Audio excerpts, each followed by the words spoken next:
Oke bang, mau nanya bang, terkait bentuk pidana TPPU bang. Kalau merujuk dalam kasus Nikita Mirzani bang, dia kan beli rumah bang. Nah, Ya, apakah beli rumah itu bang seseorang bisa dikatakan pencucian uang bang atau TPPU bang? begini, saya jelaskan dulu ya. Nah, TPPU ini kan dasar hukumnya Undang-Undang Nomor 8 Tahun 2010 ya, tentang tindak pidana pencucian uang. Terus kita bicara, kalau bicara tindak pidana pencucian uang, ini kan harus kita uji dulu dari kasusnya. Itu bisa saja dikatakan tindak pidana pencucian uang itu apabila uang itu hasil dari perbuatan pidana, misalnya korupsi, narkoba atau yang lain-lainnya ya, khususnya begitu. Sehingga uang kejahatan itu dialihkan untuk membeli sesuatu, misalnya membeli rumah tadi. Dan itu bisa kalau perbuatan itu terjadi. Namun ini harus kita uji pada saat fakta di persidangan. Kapan rumah itu dibeli dan kapan lokus kejadian delikti terkait kasus hukum yang timbul akibat dari tindak pidana yang dialami oleh Mbak Nikita Mirzani. Berarti ditelusuri dulu dari mana datangnya duit itu? Iya. Kita mengacu dengan dasar hukum yang saya sampaikan tadi ya, jelas sekali. Kita tidak boleh menuduh, kita tetap mengacu kepada azas praduga tak bersalah selama belum ada putusan ingkrah. Iya.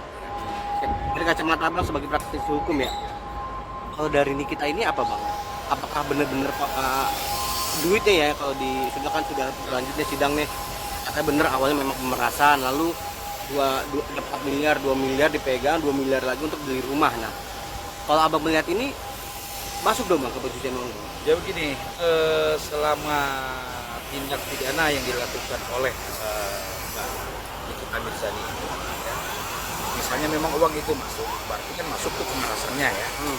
Untuk kasus pemerasannya ya, ini yang kita inginkan. Tapi untuk tindak pidana pencucian uang itu tersendiri, itu kan beda. Ini harus kita uji.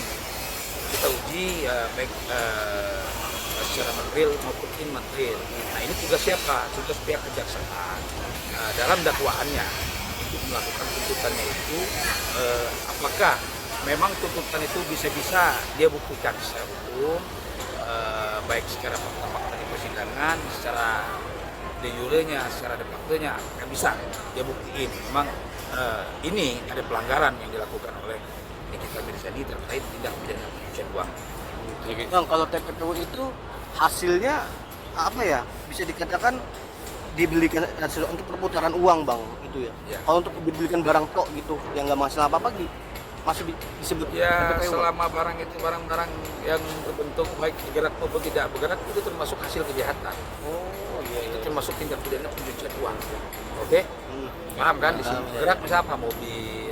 Tidak bergerak misalnya ya rumah. Ya bisa juga kayak benda-benda barang perhiasan, apa kan bisa dibawa kemana-mana. Itu termasuk tindak pidana pencucian uang selama itu hasil dari kejahatan. Oke, Bang. Tapi kan kalau diruntun bang ya kan, kalau untuk seorang Nikita Mirzani ini sendiri kan nggak mungkin kalau dia bukan orang yang nggak punya uang gitu kan, dan mungkin uang ini juga termasuk ada uang dari miliknya sendiri gitu kan.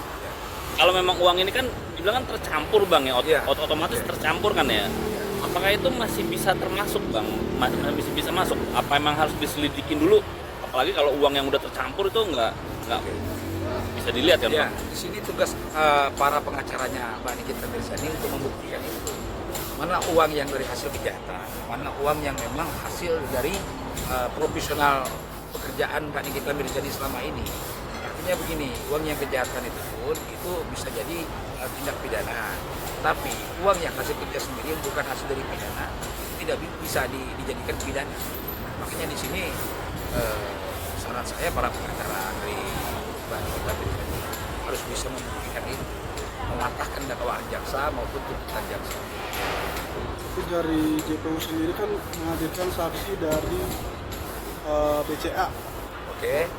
Apakah itu boleh dilihat semua mutasi? Oh iya, jaksa kan punya hak untuk menyampaikan saksi-saksi beliau ya, baik saksi-saksi fakta, saksi-saksi ahli, saksi-saksi yang memberatkan untuk dakwaan mereka kepada terdakwa Mbak Nikita Mirzani. Artinya sah-sah saja.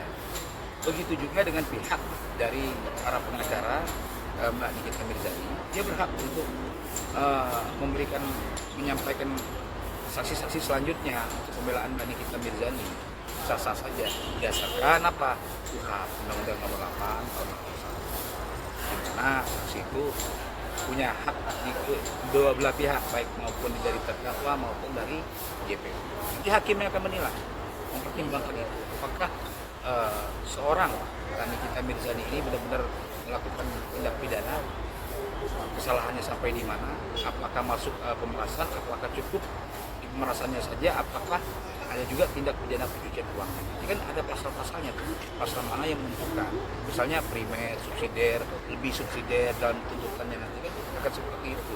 Tugas lawyernya mematahkan dari tuntutan ini agar pembuktian nanti apakah betul seorang Mbak NM ini, Nikita Mirzani ini bersalah atau tidak. Nanti hakim yang memutuskan.